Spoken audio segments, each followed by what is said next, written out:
Nearly everything that you're afraid of is inside your head. Whether it's something that happened in the past that still feels scary, or if you're afraid of something that hasn't happened yet and what might happen in the future, unless you're in the middle of an emergency right now, most of what you're afraid of is living in a different time zone. And most of that fear comes from a mixture of memories and predictions. Your brain was designed to predict and prevent pain, and it's set up to look for solutions and answers and something that you can actually do to either fix or run away from the problem. And when your brain is busy analyzing something that has no obvious answer, it can get stuck in a feeling of powerlessness. But today we've got a brain training exercise to help you regain personal power and foster the feelings of protection that lead to taking meaningful action. In the last video for Facing Your Fears, we talked about why that kind of fear doesn't go away when you avoid it or struggle against it. It actually gets stronger because you're setting a pin in the mental map to mark that subject as dangerous. And the mental pathway gets stronger every time your mind goes there. And whether you fight with it or run away from it, the fear keeps growing in the background. And at some point, you really can get frozen in those tracks. You can get stuck in that pattern and lost in that path if it persists for too long. And because your mind is racing around very often on the same old paths, a single thought can send you off on a detour that can take a really dark turn. And even if you know that path of thinking leads to a dead end, you might keep taking it anyway. And if what you keep finding there is fear, your mind is going to try to put a stop sign there at some point. But fear isn't always a stop sign. Sometimes it's just a signal to proceed with caution. So the goal can't be to bury the fear or pretend that your urge to fight or run or even to freeze doesn't exist. The goal has to be to teach your brain that you are safe to explore that subject and that sometimes the only answer is to make a change in your own thinking.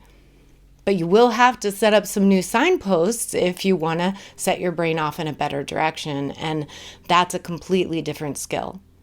That's what today's brain training exercise is for. There is a way to bypass that part of your brain that's entirely focused on your immediate survival. And because it's run by systems like the amygdala that are designed to detect danger, it's sending signals to your nervous system and sounding an alarm through your emotions to keep you safe. But your brain doesn't always know the difference between an immediate external threat and an internal one that's driven by thinking and fueled by your emotions. So when you start looking at your life and studying your own behavior and your feelings and the things that actually are yours to change, your brain can react like you're in real danger because you're facing those feelings of powerlessness and coming to the realization that sometimes the only thing that you can do is to work on you. And that kind of inner work can be very emotional and bring up all kinds of scenarios that can leave you feeling vulnerable. And in a misguided attempt to keep you safe, your own thoughts can turn against you and start stirring so many feelings that keep you stuck in the fear. And whether those feelings are aggressive or defensive or entirely avoidant, those are emotions that can keep you trapped in a cycle of threat response and sometimes trapped in a really dark place in your head. But there is a behavioral therapy technique called exposure and habituation. When your brain is exposed to something that triggers the fear response and nothing bad happens, over time, it learns this is safe. And that's something that you can train for and practice based on reliable research that relates to something called self-efficacy. It's the belief that you can handle whatever is there in front of you. And that definitely doesn't have anything to do with lying to yourself. And that belief isn't built just with positive thinking. It's built with experience. And there is a way to create an experience that fosters that belief without having to go into a particularly dark or painful place. To help you practice facing something uncomfortable through small, repeated experiences and a way to stay right there with yourself through it.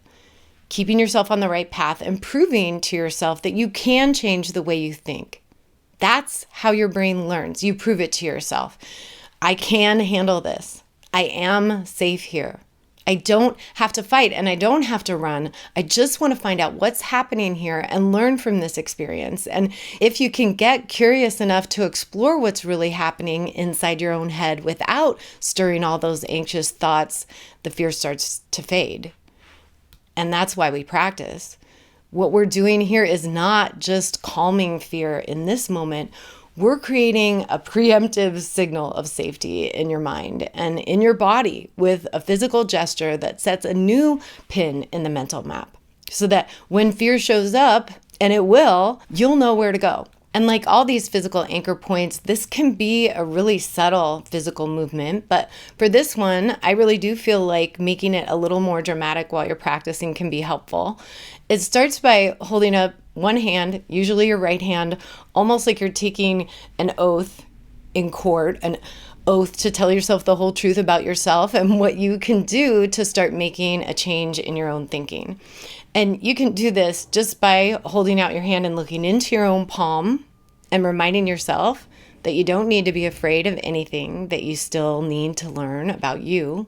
All of those things that you might find inside are learning opportunities, and you're just getting curious about what there is to learn here. You can practice with the 1-minute meditation in the description. And if you want to take it a little bit further, hold out your left hand, bringing your hands together at the center of your chest as you breathe in, and push both hands out like you're creating a real circle of protection as you exhale. And I do this with my little grandboys every single night before they go to sleep.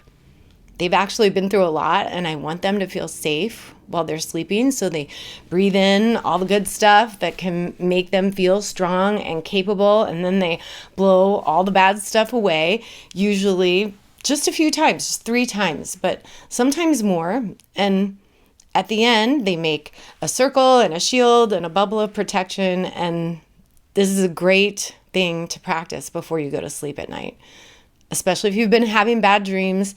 All 3 of my little boys believe that this works, and even my 12-year-old still does this with me at night because they know it helps. And I've done this with clients that are exploring difficult subjects, and I absolutely do it myself, especially when there's something difficult that I need to look at that is very specifically focused on something that needs to change in me.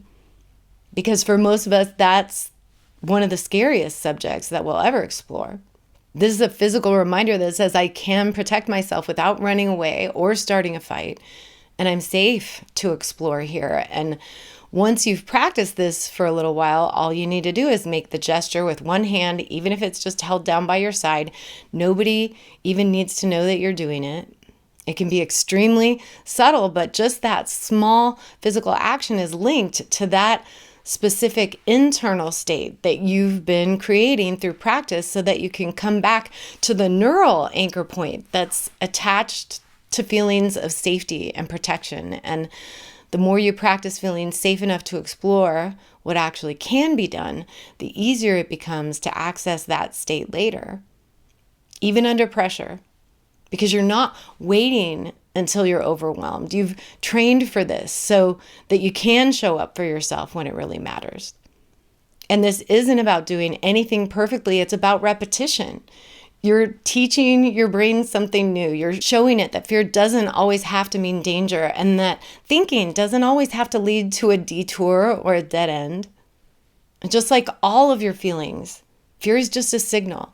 It's something that you can study and something that you can learn from, and you're learning to face it with curiosity and confidence.